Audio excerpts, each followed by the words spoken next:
ভিরে, corona, Lumion এগুলোর নাম তো সবাই শুনেছেন। এগুলোই কিন্তু একটা 3D ভিজুয়ালাইজারের বা একটা 3D ফার্মের মূল হাতিয়ার আপনার বিল্ডিংটা সুন্দর করে রেন্ডার দেওয়ার জন্য।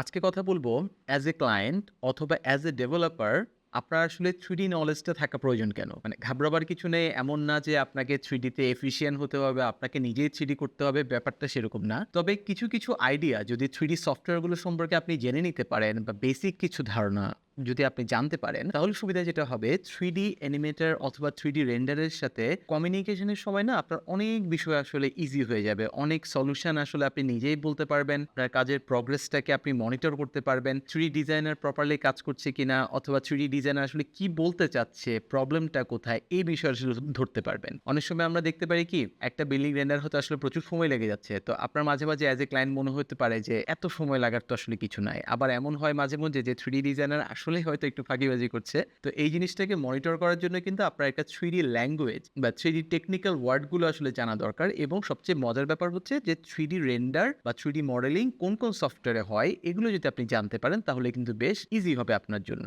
সো এটা কিন্তু কোনো জটিল বিষয় না। 3D সফটওয়্যারগুলোকে আপনি ধরতে পারেন একটা আর্টিস্টের পেন্সিল হিসেবে, স্কেচবুক হিসেবে, কালার হিসেবে, ওকে? ব্যাপারটা এমন না যে আপনাকে আসলে এফিশিয়েন্ট ভাবে সফটওয়্যারের ভেতরে জানতে হবে। বাট আমি আজকে একটা সামারি দিতে পারি যে আমরা আসলে কিভাবে কাজ করি অথবা কোন সফটওয়্যারগুলো ইউজ করি এবং মার্কেটে এখন কোন সফটওয়্যারগুলো আসলে চলছে যেটা দিয়ে বিউটিফুল কিছু রেন্ডার আসলে আমরা দিচ্ছি। সো 3D রেন্ডার কিভাবে কাজ করে আমি আমার আগের ভিডিওতে অনেকবারই বলেছি, তাও আজকে ছোট্ট করে আরেকবার বলছি যেহেতু সফটওয়্যারগুলো নিয়ে আমরা আজকে আলোচনা করব। প্রথম কাজ হচ্ছে আমাদের, আমরা যখন আর্কিটেক্ট থেকে অথবা অ্যাজ এ ক্লায়েন্ট আপনার থেকে যখন ক্যাড ফাইলটা পাই অথবা আর্কিটেকচারাল লেআউটটা আমরা যখন পাই, সো সেটা বেসিক্যালি থাকে কিন্তু একটা ডিডব্লিউজি ফরম্যাটে, that is actually CAD file. So AutoCAD সফটওয়্যারটা থেকে যেই ফাইলটা আমরা পাচ্ছি সেটার উপরে বেসিক্যালি 3D ডিজাইনার কাজ শুরু করবে। সো ধরলাম আপনি অটোক্যাড ফাইলটা দিলেন, লাইন ড্রয়িং এর যে আর্কিটেকচার লেআউটটা সেটা দিলেন। এরপরে ফার্স্ট কাজ হচ্ছে 3D মডেলিং শুরু করা। সো 3D মডেলিং আসলে কিভাবে করা যায়? এখানে অনেকগুলো কথা চলে আসে। যদি আপনি খুব ডিটেইল কিছু 3D মডেলিং করতে চান, লেটস সে আপনার বিল্ডিং এর প্রপার ডিটেইলিং থাকবে, ব্যালকনির এভরি স্ক্রু থেকে শুরু করে এভরি ইঞ্চ আপনি ডিটেল রাখতে চাচ্ছেন অথবা টাইলস বা মার্বেল যা ইউজ করছেন সেখানে গ্রুভ লাইনগুলো যাতে প্রপারলি দেখা যায়, ভেজিটেশনগুলো আপনি হয়তোবা চাচ্ছেন খুবই রিয়েলিস্টিক কিছু ভেজিটেশন হবে। এসব ক্ষেত্রে আপনাকে যেটা ইউজ করতে হবে বা 3D ডিজাইনাররা যেটা ইউজ করে সেটা হচ্ছে 3D স্টুডিও ম্যাক্স নামে যে সফটওয়্যারটা। তো 3D studio max kind of একটা 3Dর জন্য একটা বাইবেল টাইপের। 3D স্টুডিও ম্যাক্সে আসলে সবকিছুই করা যায়। সো ইভেন মুভিও বানানো যায়। সো আমরা যারা আর্টভিজ করি, তো আমরা বেসিক্যালি 3D স্টুডিও ম্যাক্সের ছোট্ট একটা পোর্শন ইউজ করি। তো এটাকে ইউজ করে 3D মডেলিংটা খুব পারফেক্ট ভাবে করা এবং খুব গ্রামার ফলো করে আসলে 3D মডেলিংগুলো করতে হয় আরকি। তো 3D মডেলিং এর সফটওয়্যারের জন্য 3D Max নাম্বার 1 চয়েস হতে পারে আপনার, যেখানে আসলে খুব ডিটেইল 3D করা যেতে পারে। সেকেন্ড আসতে পারে SketchUp। তো SketchUp সফটওয়্যারটা আসলে আপনি আশা করি এটা শুনেই থাকবেন, কারণ আর্কিটেক্টরা সাধারণত SketchUp এ আপনাকে প্রেজেন্টেশনটা দিয়ে থাকে এবং SketchUp এ হয়তোবা বেসিক কিছু মাসিং করে দিয়ে দেয়। সামটাইমস আপনার প্রজেক্টের হয়তো 3D ফাইলটাও SketchUp এ করে দিয়ে দেয়। সো 3D Max আর SketchUp অনেকটা কিন্তু সিমিলার হলেও এখানে টেকনিক্যাল অনেক রকম পার্থক্য আছে। যেমন ধরেন 3D Max এ আসলে প্রচুর ডিটেইল এবং গ্রামার ফলো করে আসলে কাজ করতে হয়। সেক্ষেত্রে SketchUp কিন্তু এতটা ডিটেইল ভাবে আসলে করতে হয় না। SketchUp ইজ লাইক আপনি একটা কাদামাটি চিন্তা করতে পারেন। কাদামাটিতে আমরা যেমন স্কাল্পচার যেমন বানাই, তো সেরকম জাস্ট হচ্ছে এদিক সেদিক করে মাসিং গুলো রেডি হয়ে আসলে শেষ হয়ে যায়। সো এত গ্রামার ফলো করা বা এত নলেজ আসলে দরকার হয় না। ট্রাস্ট মি, আপনি নিজেও যদি SketchUp ১-২ দিন ট্রাই করেন, আপনি নিজেও আসলে ২-১ টা বক্স বিল্ডিং আসলে বানিয়ে ফেলতে পারবেন। সমস্যা হবে না। সো এটা এইজন্যই বললাম দুটোর পার্থক্য। কারণ 3D Max আসলে 3D ডিজাইনাররা শুধু ইউজ করতে পারে বা 3D ভিজুয়ালাইজাররা ইউজ করতে পারে। এটা ইউজ করার জন্য পিসি সাপোর্ট আসলে লাগে। ভালো একটা কম্পিউটার সাপোর্ট লাগবে, ভালো কিছু RAM, গ্রাফিক্স কার্ড লাগবে। অন্যদিকে SketchUp মোটামুটি সবগুলো পিসিতে চলে এবং আপনি ল্যাপটপেও চালাতে পারবেন। সো আমরা যখন as a 3D visualiser client থেকে বা আপনার থেকে অথবা আর্কিটেক্ট থেকে যখন SketchUp ফাইলটা পাই, তখন আসলে তখনই আপনাকে শুরুতে ইনস্ট্রাকশন দিতে হবে যে আপনি আসলে বিল্ডিং এর রেন্ডারটাতে কতটা ডিটেইল চাচ্ছেন। তো যদি আপনি খুব বেশি ডিটেল চান, সেক্ষেত্রে SketchUp ফাইল থাকুক আর না থাকুক, আমাদেরকে কিন্তু 3D Max এ আবার কাজটা করতে হয়। কারণ SketchUp থেকে এত ডিটেইলড আসলে মডেলিং আনা পসিবল হয় না। আবার অনেক ক্ষেত্রে দেখা যায় যে না, আপনার আসলে প্রজেক্টের সময় কম, সো যেই SketchUp ফাইলটা রেডি আছে সেটা দিয়ে আপনি রেন্ডার করতে চাচ্ছেন, সেক্ষেত্রে আমরা SketchUp ফাইলটা ইউজ করে থাকি। সো এবার আমি ধরে নিলাম আপনার খুবই ডিটেল চমৎকারভাবে অ্যাজ এ বেস্ট ডেভেলপার আপনি হয়তো 3D Max এ ডিটেল করাচ্ছেন। তো 3D Max এর মডেলিং শেষ করার পরে আমরা কোথায় যাই? এবার আসছে রেন্ডার ইঞ্জিন। ওই যে শুরুতে যেটা বললাম ভিরে, করোনা। সো 3D Max হচ্ছে একটা সফটওয়্যার, এটার কিন্তু অনেকগুলো প্লাগইন আছে, ওকে? ইটস লাইক যে এখন মেটার আন্ডারে যেমন Facebook, Instagram সবকিছু আছে। সো 3D Max এর আন্ডারে আবার অনেকগুলো প্লাগইন আছে। সো প্লাগইন গুলো হচ্ছে আসলে আপনাকে ম্যাটেরিয়াল করাতে, লাইটিং সেটআপ করাতে, রেন্ডার করাতে আসলে হেল্প করবে। তো কিছু প্লাগইনের নাম হচ্ছে ভিরে, করোনা, অকটেন, এরকম আরো অনেক প্লাগইন আছে। সো এগুলো হচ্ছে 3D Max এর। সো এখানে আসলে খুব চমৎকারভাবে রিয়েলিজমের সাথে আসলে ম্যাটেরিয়াল করা যায়, লাইটিং করা যায়, চমৎকার ভেজিটেশন, চমৎকার কিছু এনভায়রনমেন্ট আসলে ক্রিয়েট করা যায়। তো এটার জন্য খুবই নলেজেবল আসলে পারসন প্রয়োজন হয়, যারা দীর্ঘদিন ধরে 3D Max এ কাজ করে আসছে। ওরা ছাড়া কিন্তু এটা চট করে আপনি নতুন কাউকে দিয়ে আসলে করাতে পারবেন না। আপনি যদি খুবই ডিটেইল কিছু চান, সেক্ষেত্রে 3D Max এবং 3D Max এর রেন্ডার ইঞ্জিনগুলো বাধ্যতামূলক। তো আশা করি বুঝতে পারছেন যে 3D Max এ আমরা বেসিক্যালি বিল্ডিং এর একটা স্কেলেটন তৈরি করি এবং বিল্ডিং এর ব্রেইনটা দেই আসলে রেন্ডার ইঞ্জিনগুলোতে। লাইক 3D মডেলিং সফটওয়্যার হিসেবে আমরা ইউজ করছি 3D Max এবং রেন্ডারের জন্য আমরা ইউজ করছি ভিরে অথবা করোনা। তো এখানে প্লাগইনস, অনেক রকমের প্লাগইনস আছে।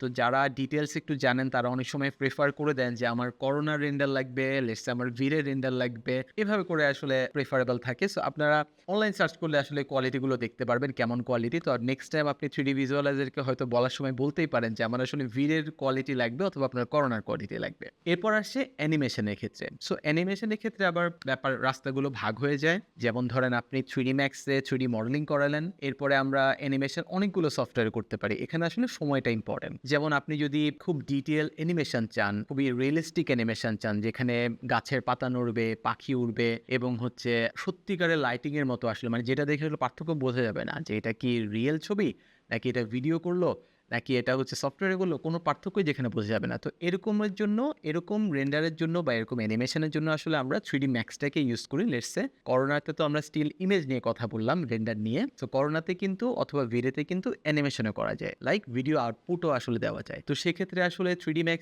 এর অ্যানিমেশন যখন আমরা করি, সেক্ষেত্রে কিন্তু প্রচুর সময় আসলে লেগে যায়। তো আপনাকে প্রজেক্টের শুরুতে বলে দিতে হবে যে লেটস সে আপনার কাছে বিল্ডিং মডেলিং রেন্ডার হয়ে যাওয়ার পরে আরও স্পেয়ার হয়তো 4 উইকস এর মতো বা 5 উইকস এর মতো হয়তো একটা সময় আছে। সেই সময়টা আসলে অ্যানিমেশনের জন্য আপনাকে বরাদ্দ করতে হবে। কারণ একটা বিল্ডিং এ লেটস সে 3 থেকে 4 মিনিটের যদি একটা অ্যানিমেশন আমরা করি, একটা ভিডিও আউটপুট যদি আমরা করি, সেক্ষেত্রে আসলে 4 থেকে 5 সপ্তাহ আসলে একটা সময় লেগেই যায়। কারণ ওভারঅল একটা সিমুলেশনের ব্যাপার আছে আরকি এখানে, হ্যাঁ? যেমন হচ্ছে আপনার গাছের পাতা নাড়ানো, পানি থাকলে পানি নাড়ানো, লেকের পানি চলে যাচ্ছে, বাতাস আসছে, পাতা উড়ছে, মানুষ হাঁটছে, লাইট চেঞ্জ হচ্ছে, ইন্টেরিয়রের ক্ষেত্রে হয়তো পর্দা উড়ে যাচ্ছে, একটা বইয়ের পাতা উড়ে যাচ্ছে, চায়ের কাপ থেকে ধোঁয়া বের হচ্ছে। ওভারঅল যে লাইফস্টাইলটা, মানে আপনি ফিল করতে পারবেন জায়গায় বসে, যে অ্যানিমেশনটা দেখে আপনি বুঝতে পারবেন যে হ্যাঁ, এখানে থাকতে পারলে এমন লাগতো, এখানে বারান্দায় বসতে পারলে হয়তোবা মুখে এভাবে করে আলতো একটা রোদ এসে পড়তো। এই ফিলগুলো আসলে অ্যানিমেশনের মাধ্যমে আসে। সো এই অ্যানিমেশনগুলোর জন্য আসলে 3D ভিজুয়ালাইজারকে প্রচুর টাইম ইনভেস্ট করতে হয় এবং সময়টাও বেশি লাগে। সো আপনার প্রজেক্টে যদি এনাফ টাইম থেকে থাকে, যেমন আমরা যেকোনো কর্পোরেট ফার্মে যে কাজগুলো করি, রিয়েল এস্টেট ডেভেলপার, যারা জায়ান্ট রিয়েল এস্টেট ডেভেলপার আছে, তাদের প্রজেক্টগুলোতে কিন্তু আমরা সাধারণত এরকম একটা প্রজেক্টের জন্যই আসলে 2 থেকে 3 মাস সময় নিয়ে থাকি। সেটার আন্ডারে আমরা 3D মডেলিং করা, রেন্ডার করা এবং অ্যানিমেশন করে এই কাজগুলো করি। এখন ধরেন আপনার সময় নাই, হতেই পারে তাড়াহুড়ো করে একটা প্রজেক্ট করতে চাচ্ছেন, অথবা শেষ পর্যায়ে এসে আপনি ডিসিশন নিলেন যে না, আপনার মার্কেটিং কন্টেন্ট বা সবকিছুর জন্য আসলে অ্যানিমেশন লাগবে বা রেন্ডার লাগবে। কোনো সমস্যা নাই। সেক্ষেত্রে কিন্তু প্রচুর সফটওয়্যার আছে, যেমন লুমিয়ন যে সফটওয়্যারটা, তো এটাতে কিন্তু খুব ইজিলি, মানে এখানে প্রিসেট রেডি করা থাকে। গাছপালা বসালেই, মানে একটা গাছ বসিয়ে দিলেই কিন্তু অটো বাতাসে পাতা নড়বে, এরকম সিচুয়েশন আছে। পানির সারফেসটা যদি আপনি এক ক্লিকেই কিন্তু পানির সারফেসের পানি নড়াচড়া করবে এরকম। এখন ব্যাপার হচ্ছে হ্যাঁ, কিভাবে বসাচ্ছে, কালার কম্বিনেশন কিরকম সেটা হচ্ছে বিষয়। মানে পেন্সিল দিয়ে তো আঁকা খুবই ইজি, তাই না? তবে ডিপেন্ড করছে কে আঁকছে। মানে একজন এক্সপার্ট লোক যদি পেন্সিলে একটা দাগ দেয় আর একদম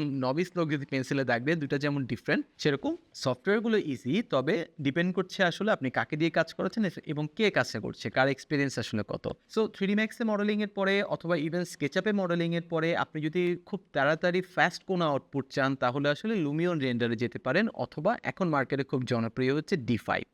সো D5 এআই ইন্টিগ্রেশন আছে ওখানে আবার।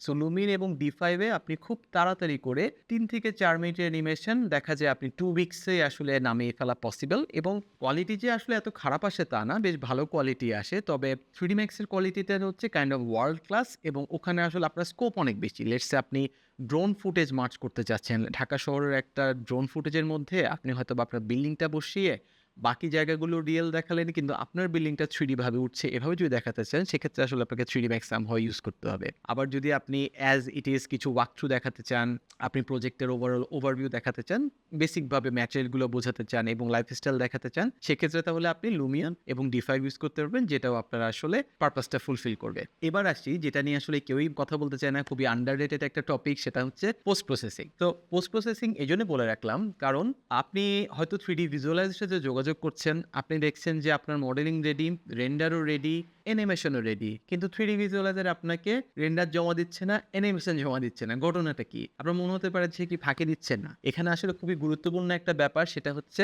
Post processing. ধরেন আপনার কোনো অকেশন, ইভেন্ট বা বিয়ে, যে কোনো অকেশনে যখন ফটোগ্রাফার যখন ছবি তোলে, ও কিন্তু ছবি তুলে শেষ করে ইভেন্ট থেকে চলে যাওয়ার আগে কিন্তু ছবি আপনাকে সাবমিট করে যায় না।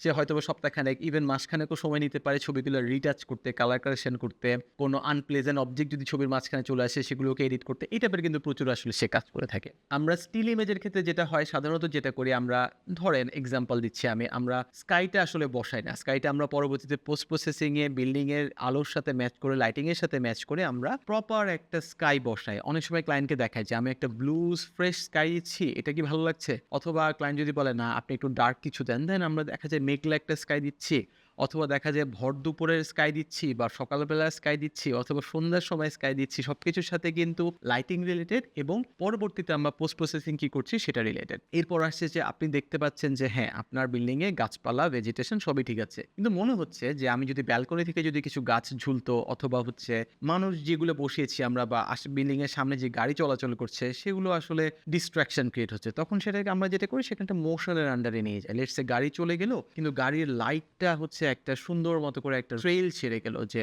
গাড়িটা এখান দিয়ে পাস হলো, এবং একটা মোশন ফিল করতে পারবেন আপনি। ওকে, এরপর ধরেন যে আপনি আসলে যে কালারটা চিন্তা করছেন, আপনার কাছে মনে হচ্ছে যে ব্রিকটা আরেকটু যদি স্ট্রং কোনো কালারের হতো, লেটস সে রেডটা আপনার কাছে প্রপারলি রেড মনে হচ্ছে না। তো এই বিষয়গুলো 3Dতে যখন আবার রেন্ডার দিতে যাবেন তখন কিন্তু সময় অনেক বেশি লেগে যায়। তো যেটা আমরা করি যে আপনার বেসিক এই ছোট, ছোট চেঞ্জগুলো এটা আসলে পোস্ট প্রসেসিং এ আসলে আমরা সলভ করি। যে কালার কিছুটা কারেকশন করা, স্কাইটা চেঞ্জ করা, কিছু হয়তো ভেজিটেশন অ্যাড করা, হিউম্যান ফিগার কিছু অ্যাড করা। যেমন সফটওয়্যারগুলো তো আসলে বাংলাদেশে তৈরি কোনো সফটওয়্যার না, ওকে?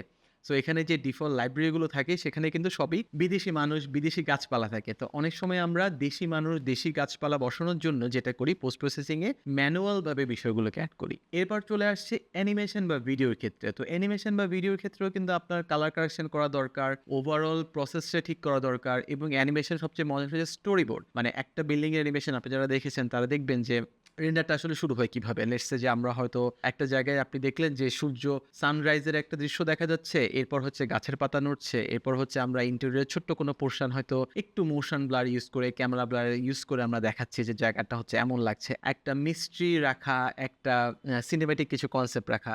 এভাবে করে কিন্তু একটা ফিল আসছে যে হ্যাঁ, এখানে এই বিল্ডিংটা দেখতে এমন হচ্ছে, দেন বিল্ডিং এর যে লোগো অথবা বিল্ডিং এর যে নাম সেটা রাখা। সো বিল্ডিং এর নাম কিন্তু ডেভেলপারের জন্য বা ক্লায়েন্টের জন্য সময় খুবই ইমোশনাল ব্যাপার হয়ে থাকে। এই জায়গাটাকে প্রপারলি দেখানো।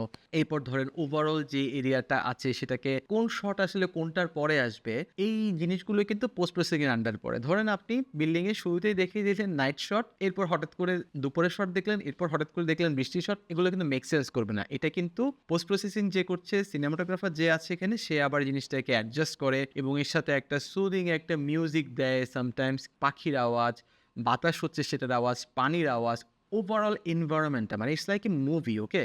সো মুভির মতো করে আপনাকে ফিল দেওয়া অ্যানিমেশনটাতে। মানে আপনি 5 মিনিটের একটা মুভি দেখছেন আপনার বিল্ডিংটা নিয়ে। এভাবে চিন্তা করতে পারেন। তো এই কাজগুলো আসলে পোস্ট প্রসেসিং ছাড়া সম্ভব হয় না। এই কারণে দেখা যায় স্টিল ইমেজের পোস্ট প্রসেসিং এ আমরা সপ্তাহখানেক সময় নিয়ে থাকি সামটাইমস। আবার ভিডিও পোস্ট প্রসেসিং এ মানে অ্যানিমেশনের পোস্ট প্রসেসিং এ কালার কারেকশন করে মিউজিক বসিয়ে ওভারঅল আউটপুটটা দিতেও দেখা যায় আমরা সপ্তাহখানেক বা ২ সপ্তাহের মতো আসলে সময় নিয়ে থাকি। সো সময়গুলো সবই আসলে আলোচনা সাপেক্ষ। এটা ডেফিনিটলি খুব ভালো 3D ফার্মরা যেটা করে যে ক্লায়েন্টের চাহিদা এবং ডিউরেশনের উপর ডিপেন্ড করে ওরা আসলে টাইমলাইনটাকে আপ ডাউন করে ওই সময়টাকে মিট করার ট্রাই করে।